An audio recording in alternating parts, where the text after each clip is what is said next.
What makes a quality car? Many people have varying opinions on what makes a quality car.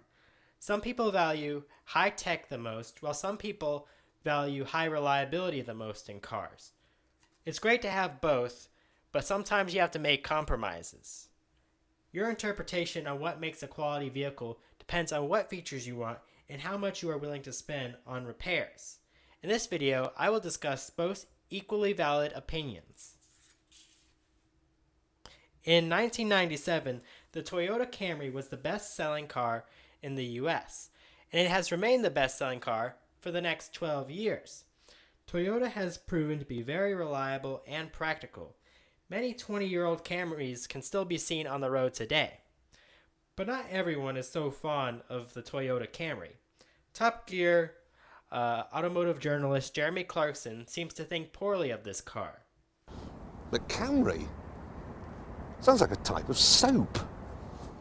And finally, there's the complete lack of any styling. See how the crowds flock to look at this brand new car. It even bores the birds into silence.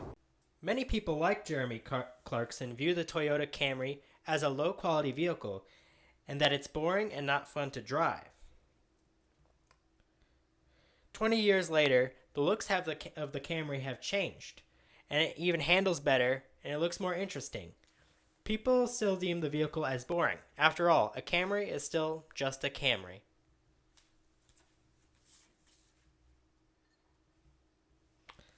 Another debate is whether a CVT, continuously variable transmission, is a quality type of transmission. In the past, they have been known to be unreliable and have issues, but for the most part, their reliability has improved since their first invention. And they are more efficient and help vehicles get better gas mileage. Chris Fernandez, who has been an auto mechanic for the past 41 years, shares his insight on CVTs. They're so much more efficient, and in most cases, the cars they put them in, they're perfectly fine. For the applications that they're meant for, I think they're fantastic. I mean, low maintenance, the longevity's increased immensely from what it was, back in the early days. Retired General Motors manufacturing engineer Eric Snowdeal has another opinion. Well, they have had some issues.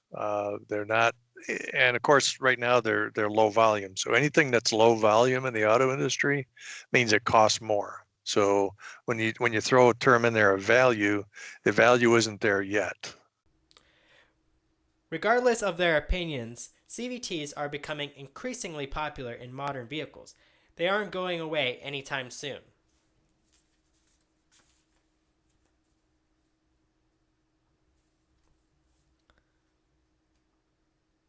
Most vehicles are reliable enough to last the warranty period, or if not, they can be fixed for free under warranty. So for people who buy a brand new car and only keep it for a few years, long-term durability may not be as important. Chris Fernandez, who has worked on high-tech exotic cars, explains why someone would want to buy a high-tech car with not as good reliability. And that's a trade-off. And the guy that spends $100,000 on a Ferrari or a BMW and has a problem, he's not worried about it. He knew what he was getting into when he got in it, and he's probably got 3 other cars anyway. Eric Snowdeal shares his experience on how high-tech can lead to reliability issues. Had lots of power options, and he said he'd recommend getting the one that didn't have those options because the more stuff you get on a car, the more stuff can go wrong, right? So in that sense, he's right. Any technology like that, there's a gamble.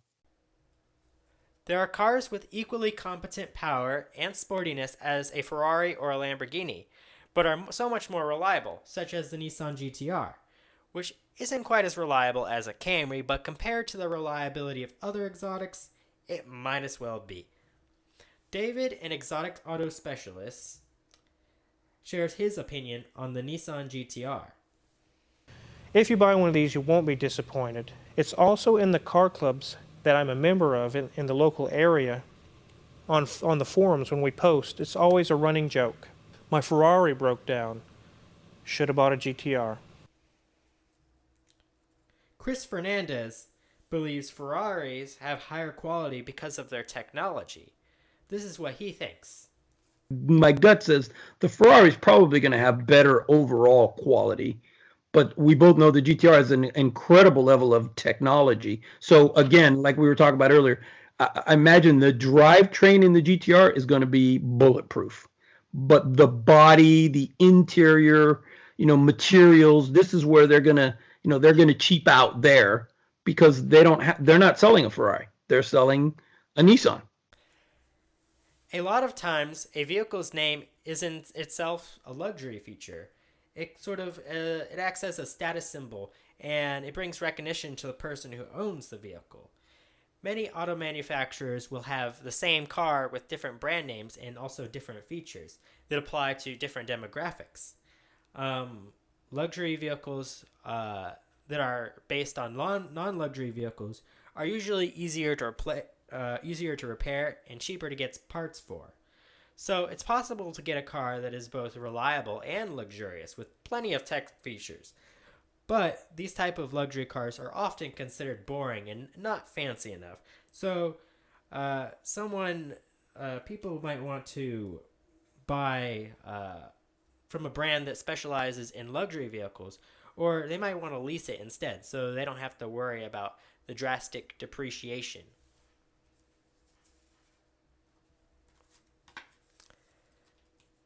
The importance of reliability, really what it comes down to is it's the owner's decision on how much reliability is enough reliability, and how much money are they willing to spend on repairs and maintenance.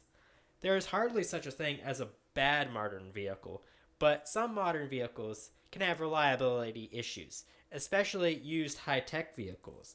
Before you buy a car, you should consider how much will you spend on future cost, and will you be willing to put the money down when it comes to it.